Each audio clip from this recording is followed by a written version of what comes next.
Nihao, maka kami semua mengucapkan Assalamualaikum warahmatullahi wabarakatuh. Waalaikumsalam warahmatullahi wabarakatuh. Oke teman-teman, kami dari perwakilan kelas 12-3 kelompok 1. Di sini kami akan membahas mengenai dugaan pelanggaran hak siswa dan pengingkaran kewajiban guru berdasarkan pasal 27 ayat 1. Tapi sebelum itu, saya meminta kepada teman-teman sekalian untuk mengulangi salam yang saya ucapkan. Oke, kalian semua siap? Siap. Salam Pancasila. Salam. Salam sejahtera. Salam. Salam rahayu. Salam. Salam kebangsaan. Salam. Salam cinta tanah air. Salam. Salam Nusantara. Salam. Salam merdeka. Salam.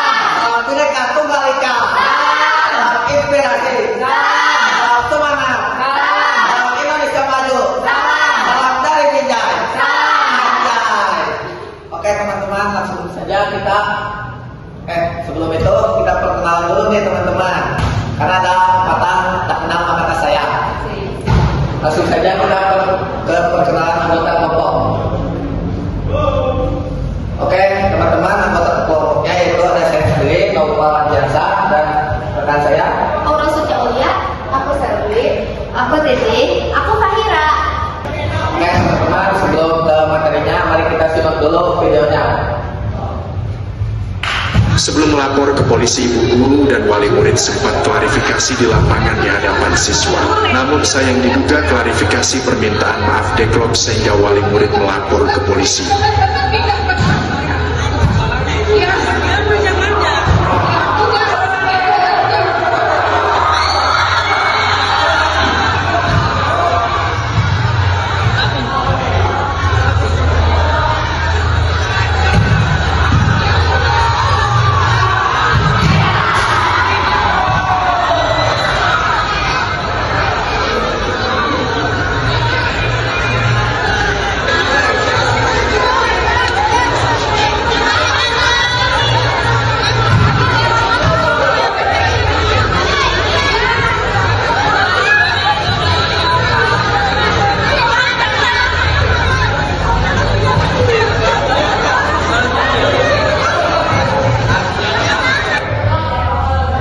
Oke teman-teman, sekian video yang dapat kami sampaikan. Maka langsung saja kita ke materinya. Oke teman-teman, kan tadi kita udah lihat nih videonya. Nah langsung saja kita ke pembahasannya yang akan dipaparkan atau dijelaskan oleh rekan-rekan saya. Pada kasus yang pertama yaitu tuduhan penggunaan narkoba oleh oknum guru. Yang pertama, guru di SMK Negeri 7 Palembang menuduh siswa dengan menggunakan narkoba. Nah, terjadi sebuah kasus di mana seorang guru menuduh siswanya menggunakan narkoba tanpa bukti yang jelas, sehingga menimbulkan perhatian dari masyarakat yang luas terkait menyangkut nama baik sekolah dan juga siswanya. Yang kedua, kejadian menimbulkan kontroversi di sekolah dan publik. Tuduhan tersebut itu menjadi perbincangan yang sangat hebat di lingkungan sekolah maupun di lingkungan masyarakat yang luas, dan banyak pihak yang memperdebatkan kebenarannya karena tidak terdapat bukti yang jelas. Yang ketiga, proses tuduhan tersebar tanpa bukti yang valid dan jelas. Akibatnya itu muncul kesalahpahaman karena mendapatkan pandangan yang buruk dari masyarakat luas terhadap siswa yang kena tuduhan tersebut. Oke, lanjut ke materi selanjutnya. Selanjutnya, sebab penyebar tanpa bukti yang valid. Yang pertama, ketidaktahuan prosedur standar dalam menangani tuduhan. Akibatnya, isu langsung disebarkan tanpa pengecekan fakta terlebih dahulu. Yang kedua, sensasi dan gosip yang cepat menyebar di era digital. Orang-orang itu cenderung menyebarkan berita yang menarik tanpa memperhatikan bagaimana dampak yang akan terjadi ke depannya. Yang ketiga, kekurangan komunikasi yang jelas dari pihak sekolah.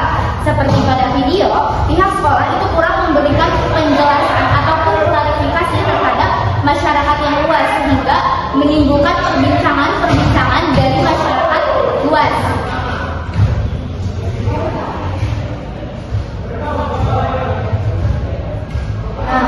Selanjutnya itu ada penanganan dugaan penggunaan narkoba. Yang pertama, proses investigasi yang objektif dan terdokumentasi. Yang kedua, mengedepankan hak-hak siswa siswa dan prinsip asas keadilan. Yang ketiga, keterlibatan orang tua dan konseling bagi siswa terduga. Nah, jadi dalam menangani dugaan penggunaan narkoba, hal utama yang harus ditekankan adalah penyelidikan harus dilakukan secara netral tanpa prasangka dan di prosesnya dicatat secara rinci. Hal ini penting agar kita bisa memastikan bahwa setiap tindakan yang kita ambil didasarkan pada fakta yang jelas. Kita juga tidak boleh lupa bahwa tidak boleh kita harus mengedepankan hak siswa dan prinsip keadilan, karena kita sebagai siswa juga harus mendapatkan keadilan. Terakhir, libatkan orang tua dan sediakan konseling, mereka bisa membantu untuk menangani proses ini. Dan selanjutnya itu pengaruh tuduhan terhadap siswa dan keluarga. 1. Stigma sosial dan psikologis yang mempengaruhi kesejahteraan. 2. Gangguan emosional dan mental pada siswa terduga. 3. Tantangan hubungan kekeluargaan dan lingkungan sekolah. Yang paling sering terjadi pada masalah ini adalah munculnya stigma atau cap negatif dari lingkungan sekitar, baik dari guru ataupun dari siswa. Ini jelas akan mengganggu siswa karena bisa memunculkan mental dan emosional. Maka dari itu, siswa akan cenderung mengalami cemas, malu, bahkan sedih. Nggak cuma itu, hubungan dengan keluarga, teman, dan juga orang tua bisa menjadi tidak baik. Maka dari itu, hal yang harus kita tekankan adalah kita harus sangat berhati-hati dalam menangani dugaan kasus ini. Selanjutnya di sini ada interaksi pihak sekolah, guru, orang tua, dan siswa. Yang pertama ada perluasan informasi dan kontrol dalam era digital. Kasus ini menyoroti bagaimana informasi dapat menyebar luas dengan cepat di era digital ini. Hal ini menunjukkan pentingnya mengelola dan mengontrol penyebaran informasi agar tidak merugikan pihak manapun, terutama pihak siswa yang dituduh. Yang kedua ada pentingnya transparansi dan komunikasi yang jelas. Tuduhan dari guru kepada siswa tanpa bukti yang jelas dan tanpa komunikasi yang transparansi dengan orang tua dapat menimbulkan ketidakpercayaan dan konflik. Yang ketiga ada penguatan kerjasama untuk mencegah tuduhan sejenis di masa depan. Kasus ini menunjukkan adanya kegagalan dalam penerapan nilai-nilai keadilan dan etika profesi di lingkungan sekolah. Untuk mencegah kejadian serupa di masa depan, diperlukan penguatan kerjasama antara semua pihak termasuk orang tua, guru, dan siswa dalam menciptakan lingkungan yang positif.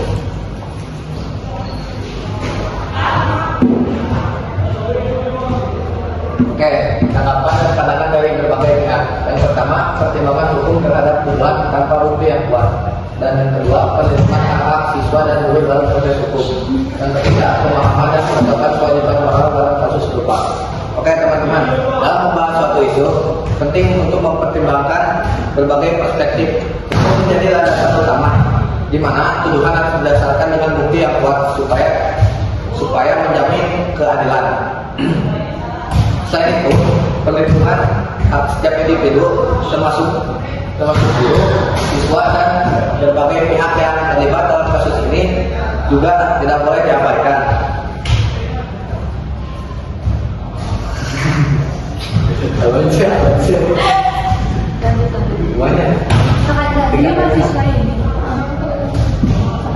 Aspek moral juga krusial, di mana tindakan yang diambil harus dipertimbangkan dari segi etika dan tanggung jawab. Sebagai contoh, kasus viral tentang seorang murid yang dituduh menggunakan narkoba menyoroti betapa pentingnya bukti yang jelas, perlindungan hak, dan pertimbangan moral dalam menangani masalah yang kompleks. Dengan mempertimbangkan hukum, hak, dan moral secara seimbang, kita dapat membuat keputusan yang lebih adil dan bertanggung jawab.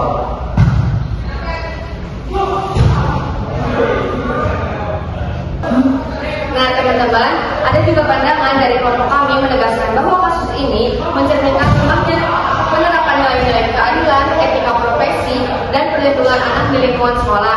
Kami berpendapat bahwa pihak sekolah perlu 1. Melakukan klarifikasi dan evaluasi terhadap tindakan guru yang bersangkutan. Yang kedua yaitu memberikan pendampingan psikologis bagi siswa yang dirugikan.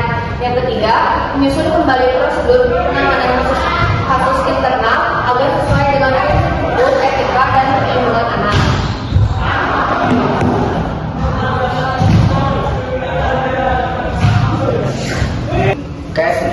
saksi dari kelompok kami. Apakah ada yang ditanyakan? Aku perkenalkan, aku Naila dari kelompok 7. Pertanyaannya, mengapa kasus tuduhan narkoba oleh oknum guru ini berujung pada pelaporan kepolisian bukan diselesaikan internal sekolah meskipun pihak sekolah sempat meminta maaf? Oke, kami tampung dulu ya. Apakah ada yang lain? Izin bertanya dari kelompok 3, menurut kalian kasus yang melibatkan tuduhan serius seperti narkoba, pihak mana yang paling bertanggung jawab menyediakan bukti ilmiah? Terlebih dahulu, apakah sekolah atau orang tua? Apakah ada yang lain? Saya izin bertanya, selain siswa yang dituduh, pihak mana lagi selain guru yang terkena dampak kerugian akibat kasus viral ini? Apakah masih ada?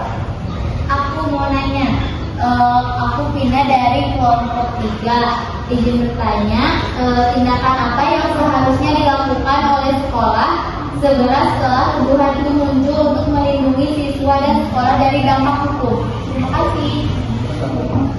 Oke, teman-teman, apakah ada yang lain? Apabila tidak ada, maka kami akan jawab. Cukup? Oke, teman-teman izin juga. Oke, teman-teman izin menjawab pertanyaan yang tadi kalian sampaikan kepada kelompok kami yang akan disampaikan oleh rekan-rekan saya. Oke teman-teman, sebelumnya izin juga untuk menjawab dari kelompok 7 terkait pertanyaan mengapa kasus tuduhan narkoba oleh oknum guru ini berujung pada laporan ke kepolisian yang bukan diselesaikan di internal sekolah maupun pihak sekolah yang sempat meminta maaf. Oke, alasannya itu karena orang tua itu merasa permintaan maaf dari pelaku terhadap korban itu dikatakan secara tidak tulus ataupun tidak ada itikat yang baik untuk memulihkan nama baik anak secara maksimal, dan juga terdapat masalah-masalah penyebaran berita kepada media sosial yang puncaknya itu pada tanggal 26 September 2025.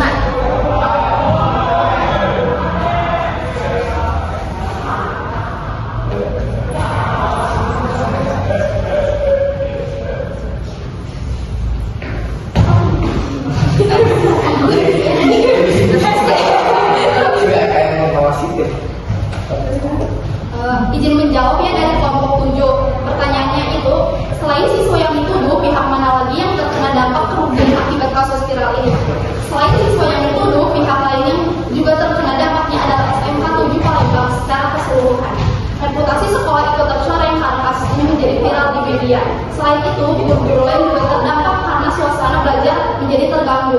Guru yang dituduh pun mengalami tekanan pribadi dan sosial karena harus menghadapi proses hukum dan sorotan publik. Oke, izin menjawab pertanyaan 3 dari kelompok 4, yaitu pertanyaan ini memicu perdebatan. Jawaban bisa fokus pada kewajiban sekolah menjaga nama baik siswa atau orang tua membela anaknya. Kasus ini menunjukkan adanya tuduhan fitnah dan pencemaran nama baik. Pertanyaan keempat. Nah, jadi pertanyaan keempat dari kelompok 4. Nah, jadi di sini jawabannya adalah melakukan investigasi internal secepatnya menahan oknum guru atau segera memfasilitasi tes bukti dengan prosedur yang benar sebelum menyebarkan isu atau tuduhan. Oke, teman-teman. Jadi jawabannya kan sudah kami jawab nih. Oke, rekan-rekan terima kasih yang sudah menjawab, dan bagi teman-teman yang sudah bertanya terima kasih. Oke, sebelum kita tutup, saya punya yel-yel dulu nih dari kelompok kami. Maka dari itu kami izin dulu untuk menyimpan buku ya teman-teman. Ini slide kan?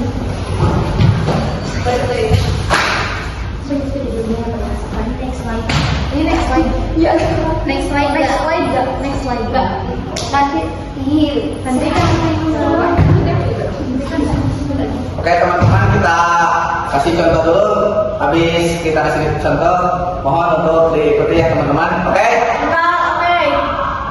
Oke. Di dunia yang penuh prasangka, hentikan kemungkinan mulai perlindungan. Oke teman-teman, sudah jelas? Sudah. Oke, sekali lagi. Di dunia yang penuh Bapak.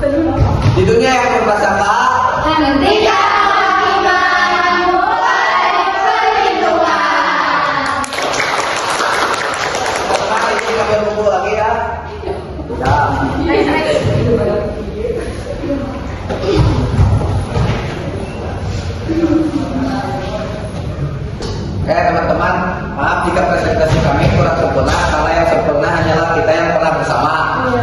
Sekian dari kelompok